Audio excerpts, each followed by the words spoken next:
Alors Pierre, on est aux Écuries du Château à l'occasion de cette exposition. Oui.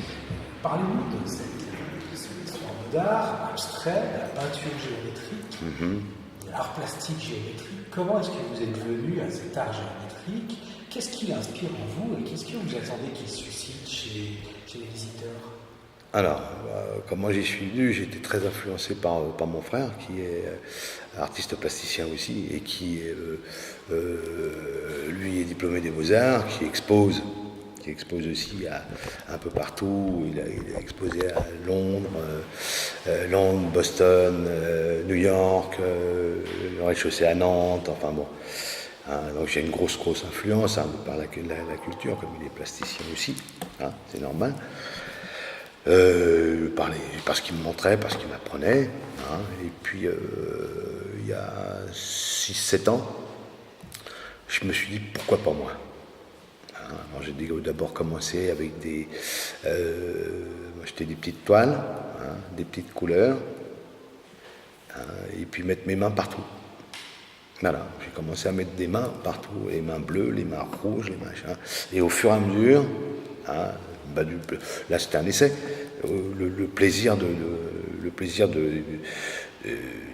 peindre, et puis c'était rigolo en plus. On a commencé à se définir, à progresser, à poser des lignes, à chercher des objets à coller dessus. Et tout vient de là. Pas reproduire, pas essayer de reproduire des œuvres d'autres artistes, essayer de trouver un truc qui m'appartienne, d'où les collages. Je pense que bon, on retrouve énormément de peintres, de plasticiens, de créateurs avec des toiles de ces couleurs-là. Couleurs vives, couleurs primaires, traçage, l'horizontal, le vertical, le travers. C'est vrai que c'est frustrant. Alors, il faut essayer de trouver quelque chose. Et puis à un moment, je me suis dit si on collait des petits machins dessus, j'ai commencé par des cadres qu'on vend dans le commerce à 1 euro, 1,50 €, où on met des petites photos dedans. Alors, j'ai peint sur des cadres, j'ai peint sur des, comment on appelle ça, sur du plexiglas.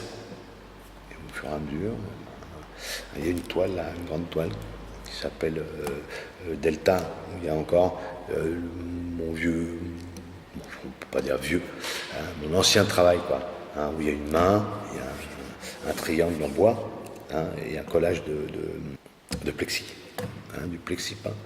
Puis après, on ne contentait plus, parce que le plexi peint c'est bien, mais ça ne donne pas cette lumière. C'est difficile, ça ne prend pas bien sur le plexi. Donc j'ai essayé autre chose, j'ai continué, voilà. Donc, quel accueil les visiteurs en font à cette peinture géométrique? C'est pour cette salle des Écuries du Château, on s'en réjouit beaucoup, une programmation un peu inhabituelle, on sort des sentiers battus, complètement, ouais. Y compris pour les visiteurs, qui sont souvent des visiteurs de saison. Oui. Quelle est la première impression? Est-ce qu'ils vont vers l'artiste pour poser des questions? Est-ce que ça les interpelle et les questionne? Alors, il y en a certains, oui, bien sûr, ils rentrent et ils restent là-bas, entre les 4 piliers qu'il y a là, face à la grande toile qui est à l'entrée. Dès qu'on rentre, on est frappé par cette espèce de truc, par cette espèce de grande toile. Et puis, après, ça flash, il y a beaucoup de couleurs. On n'est pas... Ben oui, je dis, mais c'est pour ça. Il faut que ça clash, quoi. Bon, d'accord. Alors, il y en a d'autres qui... bon, pour la petite anecdote, il y a un monsieur l'autre fois qui est rentré, on a beaucoup rigolé tous les deux. C'est ça qu'il faut que ça... La peinture, il faut qu'elle suscite ça. De la surprise, de l'humour. Il y a un monsieur qui est rentré et puis qui m'a dit, mais vous êtes belge, là? Je dis, non, je ne suis pas belge, non, monsieur, non, je ne suis pas belge. Il me dit, parce qu'ici, il y a beaucoup de la couleur, il y a le drapeau de la Belgique. Je dis, oui, aussi, oui, puisque ça fait partie des couleurs primaires. Il me dit, oui, c'est drôle. Ben, voilà. On a discuté ensemble, on a passé un très bon moment. C'était chouette, quoi. Voilà. et tout puis c'est différent, quoi. Il y a des il y a tout un tas d'aspirations, quoi. Mais la première chose que font les gens, c'est la surprise. Et par rapport à ces toiles qui sont de couleurs très très vives, où le blanc est présent, il y a une sorte d'objectivité qui se crée quand on voit tout cela. D'abord pour l'artiste, ça se passe comment? Pour le visiteur aussi, est-ce que vous trouvez que c'est une création qui vous rassure, ou est-ce que vous trouvez que c'est quelque chose qui interpelle, qui questionne le fait qu'on a tous ces déséquilibres, et puis aussi ces couleurs qui sont très très puissantes sur du blanc. Ouais. Est-ce que c'est simplement une recherche de chromie, ou est-ce que c'est quelque chose de profond, d'inquiet qui ressort de tout ça? Non, pas inquiet, non, pas du tout. Non. Pas du tout, non, mais quelque chose de profond, oui. Hein, c'est aller chercher toujours un mouvement. Pour moi, il y a du mouvement en permanence. Si on regarde l'étoile, il y a du mouvement. C'est ça, c'est créer cette espèce de mouvement. Hein, c'est des équilibres par rapport aux toiles. Les toiles, une toile sur une toile, plus une toile, plus sur une toile. Voilà. Hein.